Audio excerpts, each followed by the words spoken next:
You know, for over 400 years, one play has pretty much defined the very idea of tragedy. It's a ghost story, it's a detective story, and it's a bloody tale of revenge that has absolutely captivated the world. So what is it about a 400-year-old story about a Danish prince that feels so immediate, so modern? Today, we're going to dive into the masterpiece that is William Shakespeare's Hamlet. All right, so picture this. We're on the freezing, windswept battlements of Elsinore Castle in Denmark. And let me tell you, the guards are absolutely terrified. Because for 2 nights in a row, they've seen an apparition. A ghost that looks exactly like their recently deceased King Hamlet, wearing the exact same armor he wore in his most famous battles. And this is where one of the guards, Marcellus, drops that super famous line, and man, it just perfectly nails the feeling. There's this deep, festering sickness in the kingdom, a kind of political and moral rot that's hanging over everything like a thick fog. And the ghost? Well, he's just the first sign that something is seriously wrong. And you gotta understand, this rot, it isn't just political. No, this is deeply personal. Things really kick into gear when the young Prince Hamlet, who's still deep in mourning for his father, decides he's gonna confront this ghost himself. And the story that ghost tells him, well, it's gonna set him down a dark and all-consuming path. Okay, so here's the deal. Hamlet's dad, the old King Hamlet, a total legend by the way, is dead.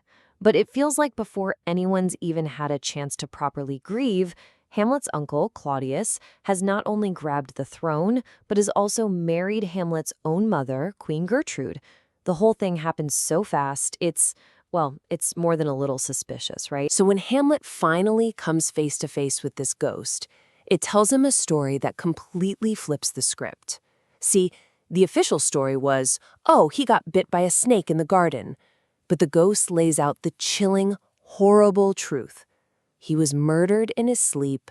Poison was poured into his ear by the very man who now wears his crown and sleeps with his wife, his own brother, Claudius. So you can imagine this changes everything. All that grief Hamlet was feeling, it just morphs into this burning, fiery need for justice.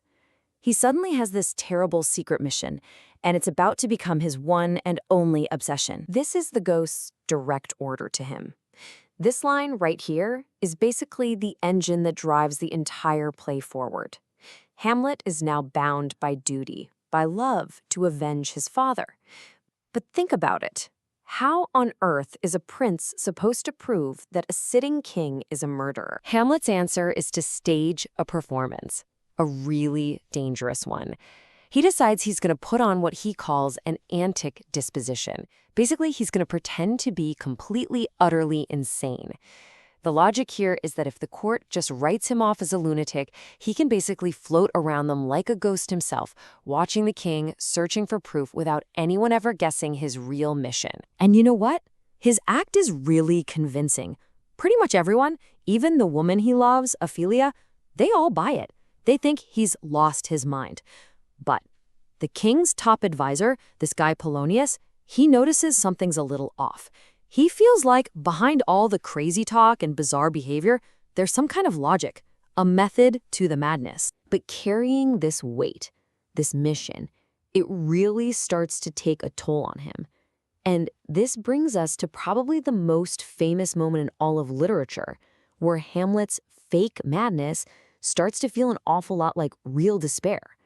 He's so completely overwhelmed by it all that he asked himself the ultimate question. Is it better to exist and suffer or not exist at all? Now, this isn't just a simple question about suicide. It's way deeper. It's this profound philosophical wrestling match he's having with himself. He's weighing the pain of living against the absolute terror of what might come after death. And in the end, it's that fear of the unknown, that undiscovered country, as he calls it, that just paralyzes him.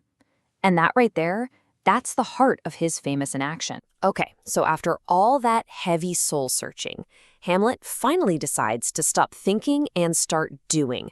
He comes up with this plan that is both brilliant and, honestly, super risky to get the proof he so desperately needs. And what's his weapon of choice? A theater troupe. Yeah, when a bunch of traveling actors just happen to show up at the castle, a light bulb goes off for Hamlet. He realizes, hey, I can't just point a finger at the king, but maybe art, maybe a play can lure the truth out into the open. He calls the whole scheme the mousetrap, and the genius of it is just how simple it is. He gets the actors to put on a play for the entire court. But here's the twist. Hamlet has written a new scene himself, a scene that reenacts the murder just like the ghost told him.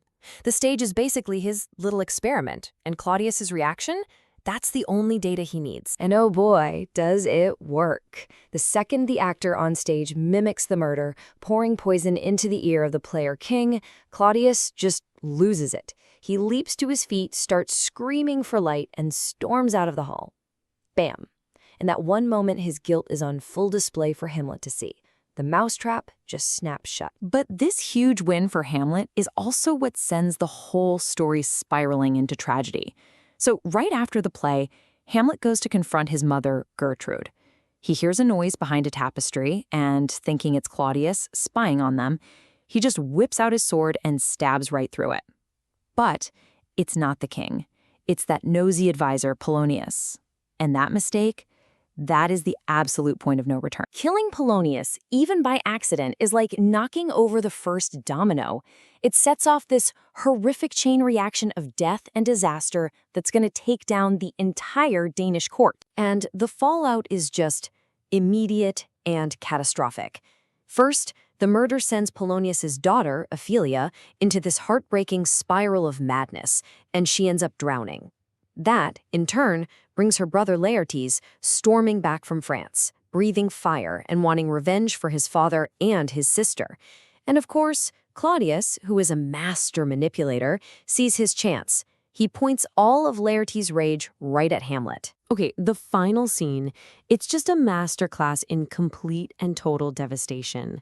The plan is a rigged fencing match, but it goes wrong in almost every way imaginable. Queen Gertrude accidentally drinks a cup of poisoned wine that was meant for Hamlet. Laertes manages to wound Hamlet with a poisoned sword, but then in the scuffle, they swap swords. Now Hamlet has the poisoned blade, and he wounds Laertes back. As he's dying, Laertes confesses the whole plot, and with his last ounces of strength, Hamlet finally gets his revenge, forcing the poison down the king's throat before he collapses and dies himself. And then, silence. The stage is just littered with bodies. The entire royal family is gone. So after all that carnage, you have to ask, why? Why are we still obsessed with this story? What is it about this 400-year-old play that just haunts us? I mean, just think about that iconic image, right? Hamlet, holding the skull of Yorick, who was the court jester when he was a kid. And this scene, it's not really just about death. It's about what it means to be alive. He's staring right into the face of his own mortality and asking, what's left of us when we're gone? You know, our legacy, our memories. Does any of it even matter? And I think that's the secret. That's why this play has lasted for so long. It doesn't hand us easy answers. Instead, it hits us with these huge, inescapable questions. Is revenge ever really right? What's the difference between how things seem and how they really are? Where's the line between sanity and madness? See?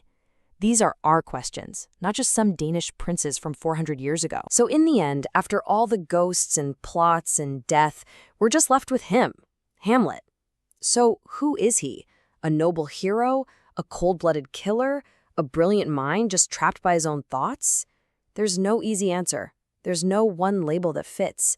And that mystery, that incredible, haunting complexity, that's why, even after 4 centuries, we're all still trying to figure out who Hamlet really is.